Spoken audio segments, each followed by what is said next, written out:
जय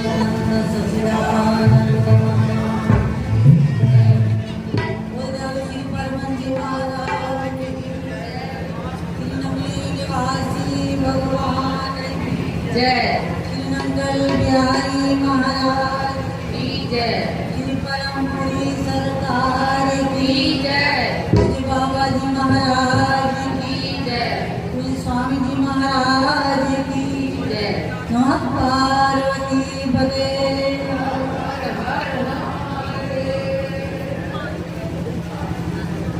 वंदे बोधमयं नित्यं गुरुं शंकररूपिणम् यमांशोऽवक्रं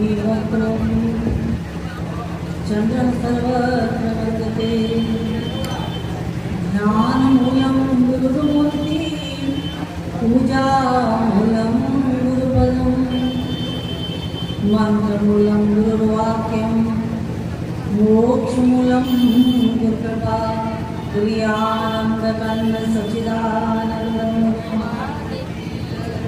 बोले नगली निवासी भगवान की जय।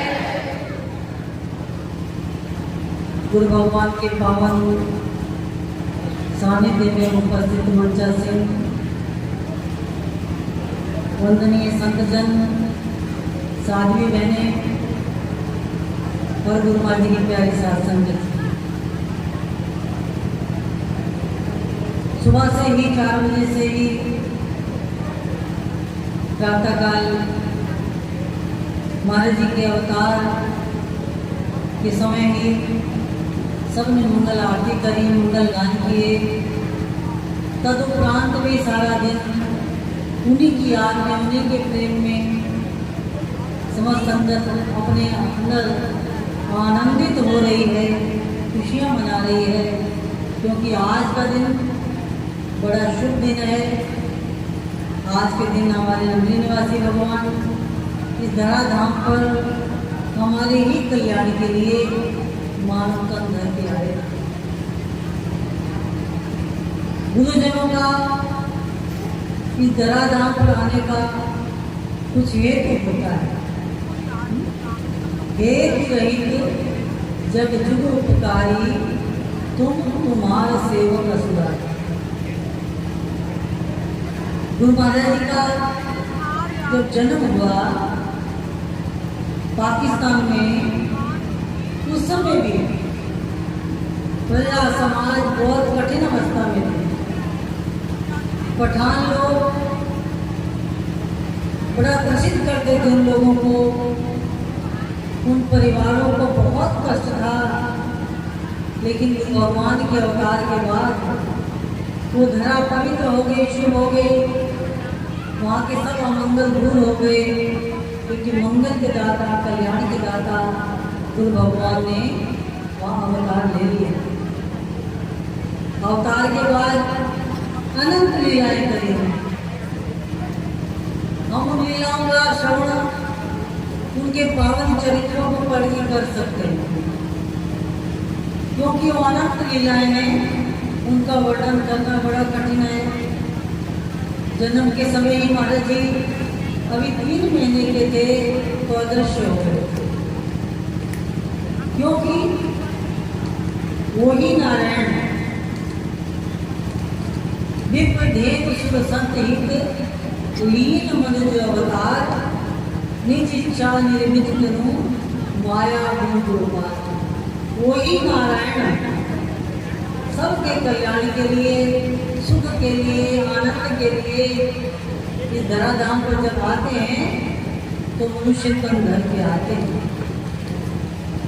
हमारे श्री नगरी निवासी भगवान जी स्वयं नारायण का ही अवतार है।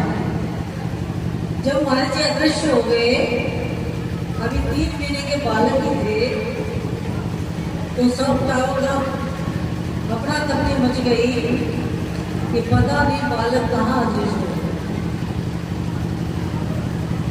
लेकिन 3 दिन बाद महाराज जी की ही उस मंदिर का जो पुजारी था, उसने देखा कि जिस बालक को खोजा जा रहा है वो एक जंगल में शेष नाग की छाया के तले विश्राम कर रहा है।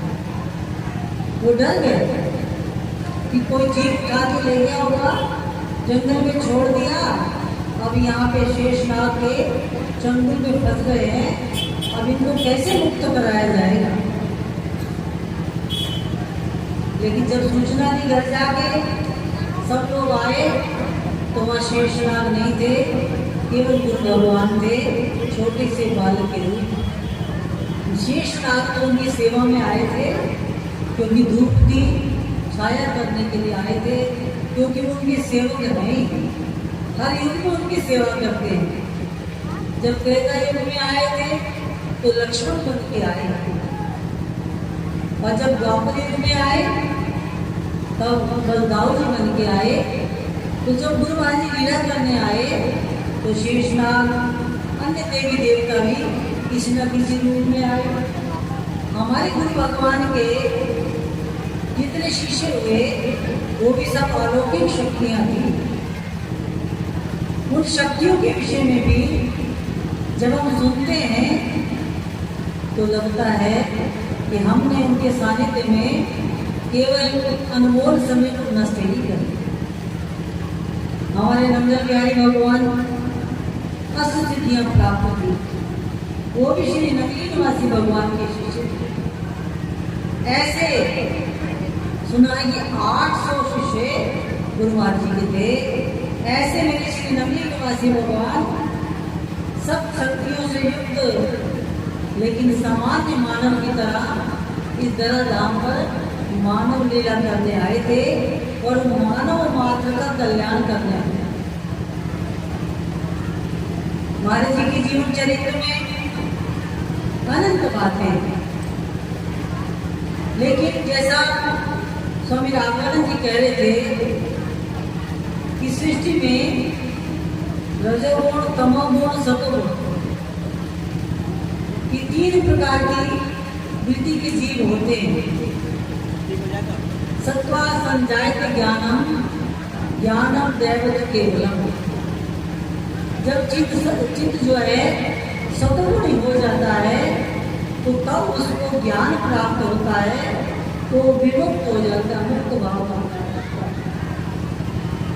हम लोग भी अपने जीवन में लक्ष्य तो यही था कि गुरु का सानिध्य मिलेगा तो हम उनसे विशुद्ध ज्ञान जब प्राप्त करेंगे तो विशुद्ध ज्ञान के द्वारा, आत्मचिंतन के द्वारा हम अपने हृदय कमल में वो छिपे हुए सच्चिदानंद भगवान को देख सकेंगे, अनुभव कर सकेंगे। ईश्वर अनुभव गम्य है, ईश्वर को पकड़ा नहीं जा सकता, देखा नहीं जा सकता, केवल अनुभव किया जाता है।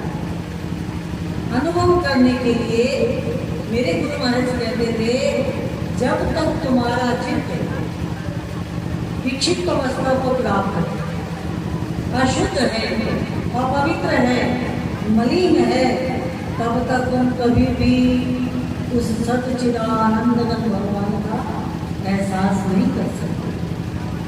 सर्वप्रथम हम जीवों को गुरु भगवान ने एक ही बात कही कि तुम अपने अंतःकरण को शुद्ध करो।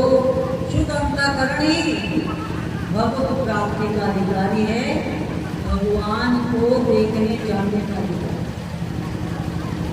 अंतःकरण अपवित्र क्यों हुआ?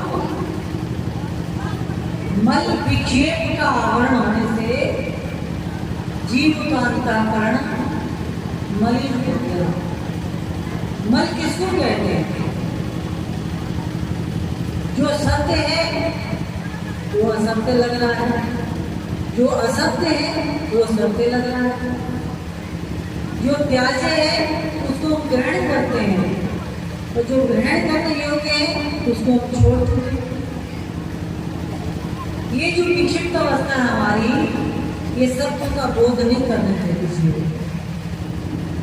गुरुजनों का धराधाम में आने का लक्ष्य एक ही था कि जीव मात्र सुखी हो जाए, आनंदित हो जाए, प्रफुल्लित हो जाए, दुखों से छूट जाए, आनंद को प्राप्त करे।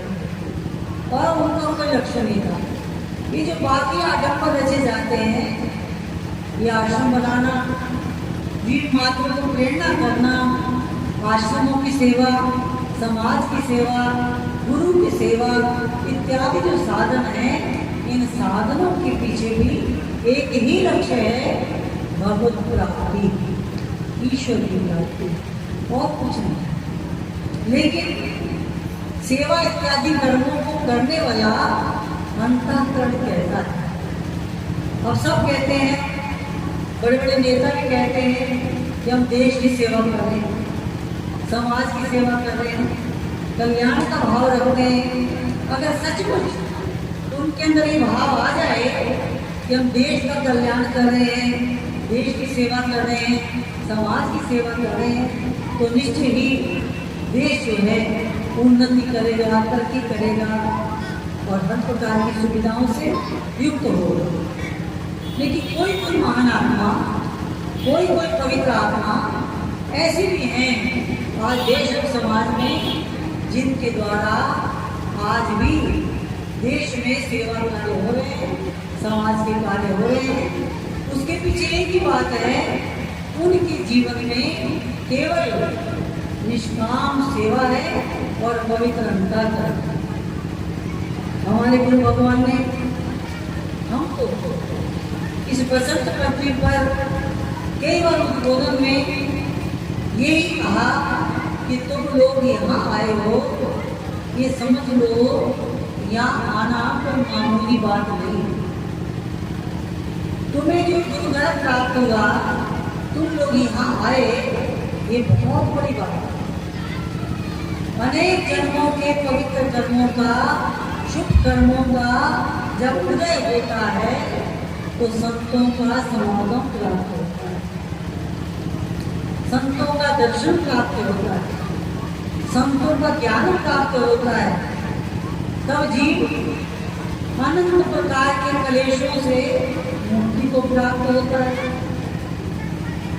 भगवान को प्राप्त करने के लिए गीता में लिखा है, अनेक जन्म संसिद्धि ततो याति पराम गतिम। कई जन्मों के यत्न के बाद कहीं एक क्षण के लिए उस ईश्वर का एहसास होता है। तब तो कहा, जन्म जन्म मुनि जतन कराई, अंतराम भावन। जन्म जन्म के यत्न के बाद भी हो सकता है अंत समय में राम का चिंतन हो ना हो, भूल जाए।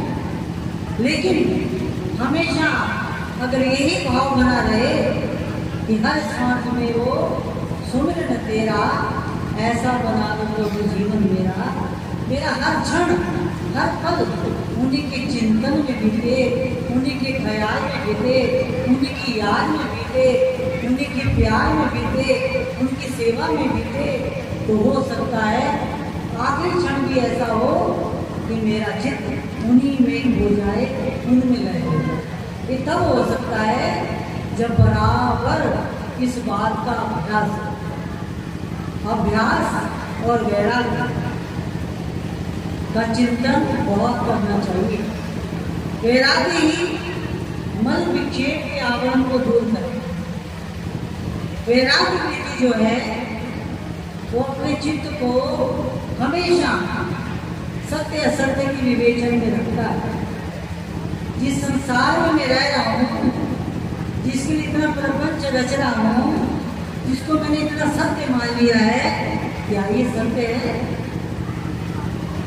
अगर ये सत्य है तो फिर अंत में क्यों कहते हैं कि राम नाम सत्य है, बाकी सब असत्य?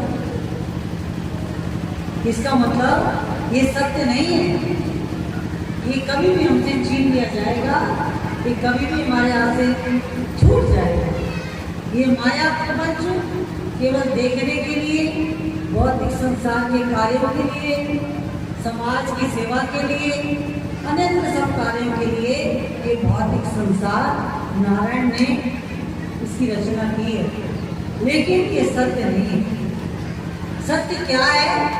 इसी का बोध कराने के लिए गुरुजनों ने इस धराधाम पर अवतार लिया। अवतार का हेतु एक है कि जीव को सत्य का बोध हो जाए, कल्याण का बोध हो जाए, कभी थोड़ी देर के लिए आनंद की अनुभूति हो जाए।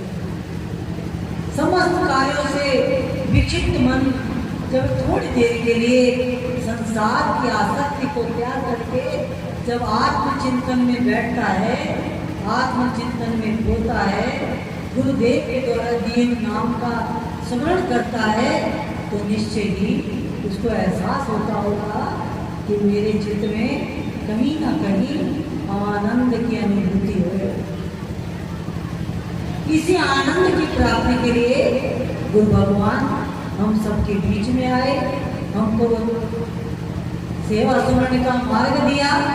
अब उनके प्रति जितनी ऊंची आपकी श्रद्धा है, जितना ऊंचा आपका विश्वास है, जितना उनका भय है, क्योंकि भय और प्रेम जब हृदय में बिना भय के प्रीति नहीं होती और बिना प्रीति के प्रतीति नहीं होती, और प्रीति बिना नहीं भक्ति कराई जिम खगेश जल के चिकना है।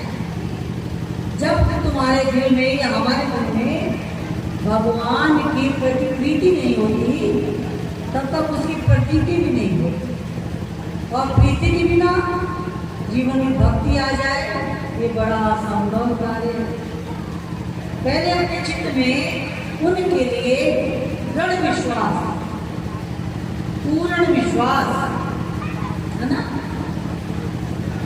तुलसीदास ने रामायण में लिखा ना, बिन सत्संग न हरि कथा ते बिन मोह न भाग, पर मोह वे बिन राम पद वो ही न गढ़। एक राग होता है, राग का मतलब होता है, तो ये राग है जिसको संगीत के द्वारा राग कहते हैं। इस राग के द्वारा भी हमारे चित्त को आनंदित करने के लिए एक साधन बनाया है। ये राग भी अनुराग से जोड़ता है, और एक संसार के प्रति हमारा राग है। वो राग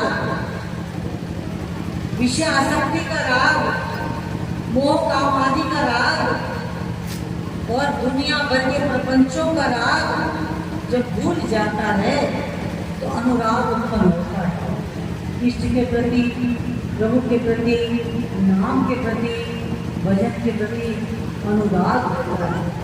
जब उसमें दृढ़ता आ जाती है, फिर दृढ़ अनुराग, दृढ़ अनुराग के बाद हमारा चित्त समाहित हो जाता है, फैल जाता है, समझ जाता है, और उसमें केवल उसका इष्ट होता है। और जब इष्ट की अनुभूति होती है तो मन विकारों की ओर नहीं जाता, हर समय इष्ट का सानिध्य प्राप्त होता है।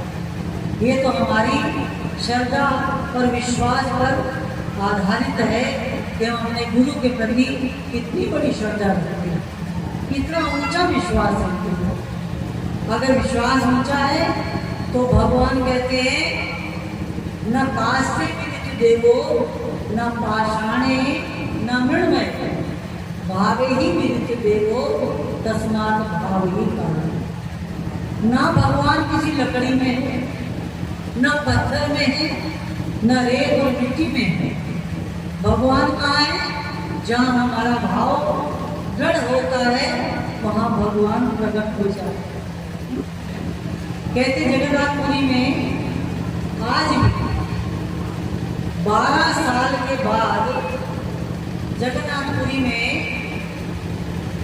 उनकी श्रद्धा और विश्वास का प्रतीक है ये कि 12 साल के बाद एक लकड़ी का बहुत सारा टुकड़ा बह के आता है और आ करके जगन्नाथपुरी धाम के ठीक सामने अपने आप है।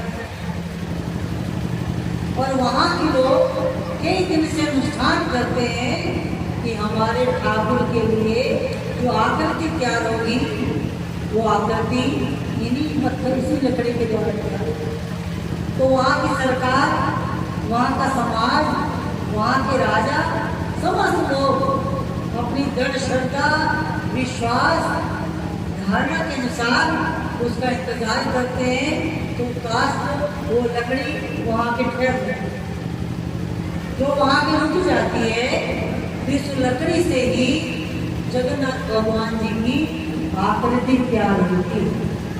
सुभद्रा जी की, बलदाऊ जी की और भगवान आकृति जब बनाते हैं तो आकृति जो है वो 12 साल बाद बदली जाती है, स्थापित की जाती है। जैसा महात्मा जी बता रहे थे अभी कि प्राण प्रतिष्ठा, प्राण हमारी भावनाओं के द्वारा, मंत्रों के द्वारा प्रतिष्ठित होते हैं। हमारे दिल्ली शिवालय में जब परम प्रभु जी ने प्राण प्रतिष्ठा की थी तो मुझे आज भी याद है कि भगवान शंकर के प्राण जल में आए थे। मेरे पास आज भी वो चांदी का गिलास रखा हुआ है, उसमें नवरत्न थे और पिछले 12 घंटे से लगातार प्राण प्रतिष्ठा का पाठ और जप हो रहा था। उसके आधार पर जब प्राण आने का टाइम हुआ तो गुरु भगवान 3 दिन से अपनी शैया को छोड़ के नीचे आसन लगा के विश्राम करते थे और व्रत में रहे परम प्रभु। तीसरे दिन जब प्राण आने का समय हुआ तो देखा गया कि उस गिलास को पुरानी मूर्तियों में रखा हुआ था तो जल में बुलबुले उठे, जैसे चाय का पानी बोलता है ऐसे बुलबुले उठे। परम प्रभु ने स्वयं उसको ढक दिया और उसी जल के द्वारा सब अंगों का अनुन्यास हुआ। अनुन्यास के बाद भगवान शंकर की उस पिंडी में उस जल का अभिषेक किया। तो भगवान ने कहा, हमारे गुरु भगवान ने कहा, अब ये साक्षात विश्वनाथ हो रहे हैं, अब ये परम ज्ञानेश्वर महादेव हैं। बोल गुरुदेव भगवान की। परम ज्ञान महादेव सभी जगह स्थापित है, लेकिन दिल्ली में स्वयं परम प्रभु ने उसकी स्थापना की थी। तो आज भी विश्वनाथ की कृपा, महिमा, लीला सबको देखने को मिलती है। क्यों? उतनी ऊंची श्रद्धा थी, उतना ऊंचा विश्वास था कि भगवान आएंगे, आह्वान होगा। आज अयोध्या में भगवान राम प्रतिष्ठित हुए। विश्व के कण कण में ये विश्वास था कि आज भगवान आएंगे। और कहते जब मूर्ति तैयार हुई थी तो मूर्ति में वो बात नहीं थी, लेकिन जैसे ही एक पवित्र आत्मा ने उनकी पूजा के लिए व्रत किया, अनुष्ठान किया, सेवा करी, पूजा करी, तो जब प्राण प्रतिष्ठा के बाद उसकी श्रृंगार अलंकार जब धारण किए तो मूर्ति का रूपांतर हो गया, मूर्ति का स्वरूप ही बदल गया।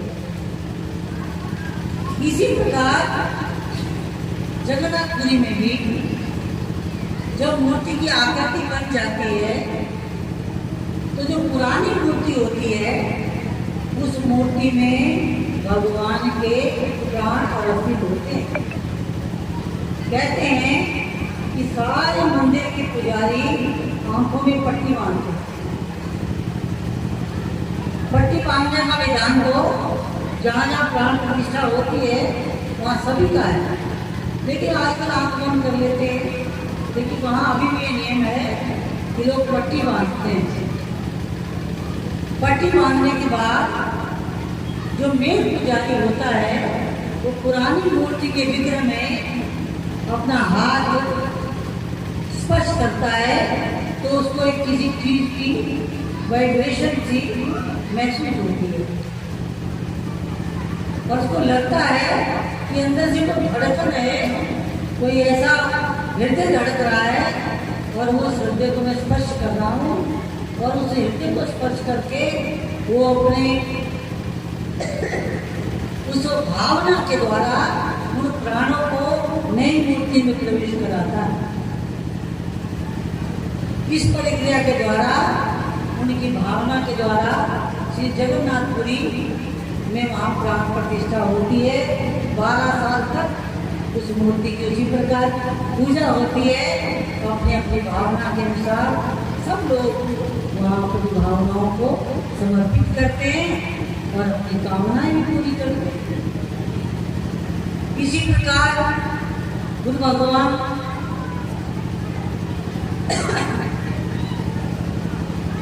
का हम लोगों के प्रति यही कहना था कि तुम्हारी जितनी ऊंची भावना होगी तुम उतना ही मुझे अपने करीब समझो,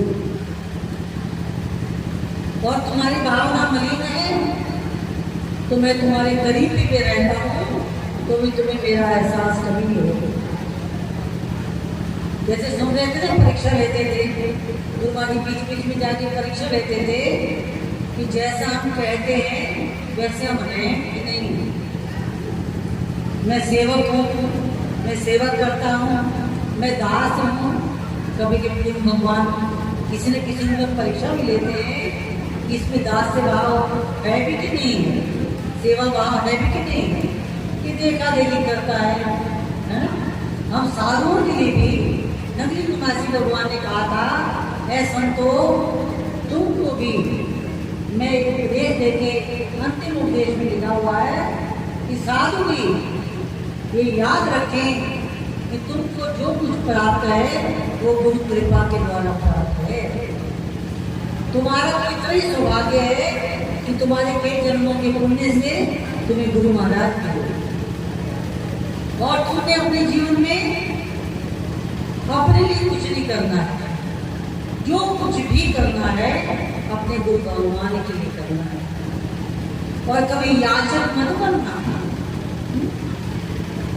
आज कई बार सुनने को मिलता है कि साधु जाते हैं और जाकर के कह देते हैं ये क्या दिया है, ये दक्षिणा है, इससे क्या होगा, इससे हमारा काम चल रही होगा, और बढ़ा के दीजिए और दीजिए। ऐसा भी सुनने को आता है, नाना प्रकार की विधियां हैं ना।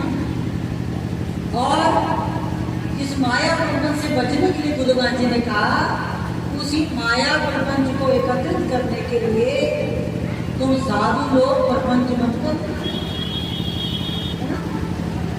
मेरे परम प्रभु ने एक बार कहा था कि तुमको मिट्टी मिले तो भी तुम्हारी योग्यता इसमें है उस मिट्टी से क्या करना, और तुम्हें सोना मिले तो सोने का क्या उपयोग करना है, ये तुम्हारी योग्यता पर निर्भर करता है। तुमको दोनों में से किसी पर भी आ सकती है।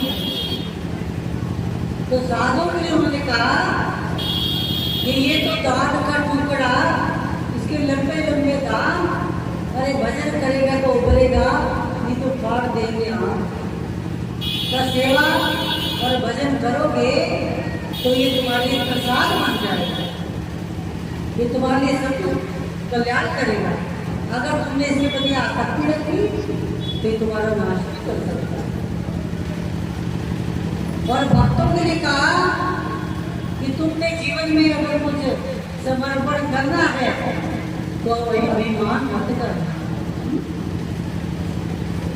तन मन दिया तो भला किया, सिर का जासी भार, जो कबहू के मैं दिया तो बहुत पड़ेगी भार। अगर दिया है तो उसमें तुम्हारा कल्याण होगा। तुम्हें उसमें अभिमान नहीं होना चाहिए, क्योंकि अभिमान और गुरु भगवान का कोई भेद नहीं है। मान रहे थे व्यक्ति गुरु भगवान को प्राप्त कर सकता है, और पूर्ण श्रद्धा पूर्ण विश्वास जिनका आज भी है उनके लिए गुरु महाराज जी आज भी परमपुरी धाम में विद्यमान है, और हर घटवासी सभी जगह विद्यमान है। जहाँ जहाँ उनके प्रेमियों ने अपनी भावना के अनुसार उनको निवास दिया हुआ है, वो वहाँ विराजमान। हमें अपनी भावनाओं को शुद्ध करते हुए, पवित्र करते हुए, अंतःकरण को शुद्ध और पवित्र करते हुए अपने गुरुदेव के दिए हुए नाम जप सेवा सुवर्ण के साधनों के द्वारा अपने अंतःकरण को शुद्ध करना है, पवित्र करना है। उज्ज्वल अंतःकरण ही भगवत भक्ति का अधिकारी है। इसलिए बहुत कुछ श्रवण कर लिया आपने, समय भी बहुत हो गया है, लोग भी थक करके कोई लंगर में, कोई कमरे में विश्राम करने चले गए हैं। और जो वैसे बचे हैं ये परम जिज्ञासु हो सकते हैं, क्योंकि इन्होंने अपने जीवन में उस नींद को त्यागना सीख लिया। गुरु महाराज जी लगभग बिहार में जहाँ से कार्यक्रम करते थे रात को 10-11 बजते ही थे। तो कुछ पुराने भगत हैं वो कहते थे कि हमको कभी नींद आती ही नहीं है जब गुरु महाराज जी का सत्संग होता था, क्योंकि जिज्ञासु व्यक्ति इन विकारों से अपने मन को अलग करना सीखता है। प्रातः का उठना, नियमों का पालन करना, सेवा समर्पण के भावों को जीवन में धारण करना, यही हम गुरुओं का धर्म है। हम गुरु भगवान के पावन सानिध्य को कभी प्राप्त करेंगे जब उनका अंतिम वचन याद रहेगा। देखो, शरीर प्राप्त के अधीन है, एक दिन रहेगा नहीं रहेगा इसकी कोई गारंटी नहीं है, लेकिन हम हमेशा तुम्हारे पास रहेंगे, तुम्हारे साथ रहेंगे। ऐसा परम प्रभु ने या अप्रैल महीने में अंतिम उपदेश में ये बात कही थी। और तुम भक्तों की जितनी ऊंची श्रद्धा होगी, जितनी ऊंची भावना होगी, तुम उतना ही मुझे अपने करीब समझो। और मैं ऐसी जगह जाके बैठ जाऊंगा जहाँ से मैं सबको देखूंगा, मुझे कोई देखेगा। कौन देखेगा?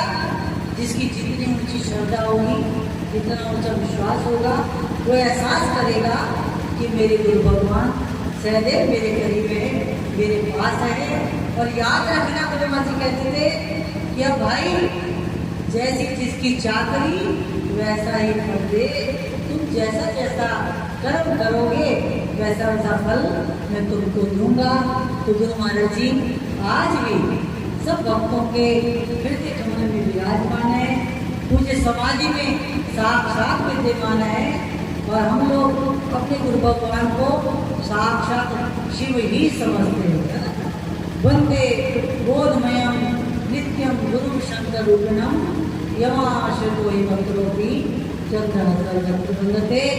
मेरे गुरु भगवान साक्षात शिव है और हमारा कल्याण करने के लिए, क्योंकि शिव शब्द का मतलब ही होता है कल्याण। वो हमारे कल्याण के लिए आए थे और कल्याण का ही भाव का जीवन हमको बांटा दिया। और साक्षात शिव के आगे हम लोग अपने समस्त प्रपंचों को त्याग के नाम जप के द्वारा, सेवा सुनने के द्वारा उनके सानिध्य में रह सकते हैं, प्राप्त कर सकते हैं। इतने कह के गुरु भगवान के चरणों में प्रणाम करती हूँ। गुरु आनंद सचिदानंद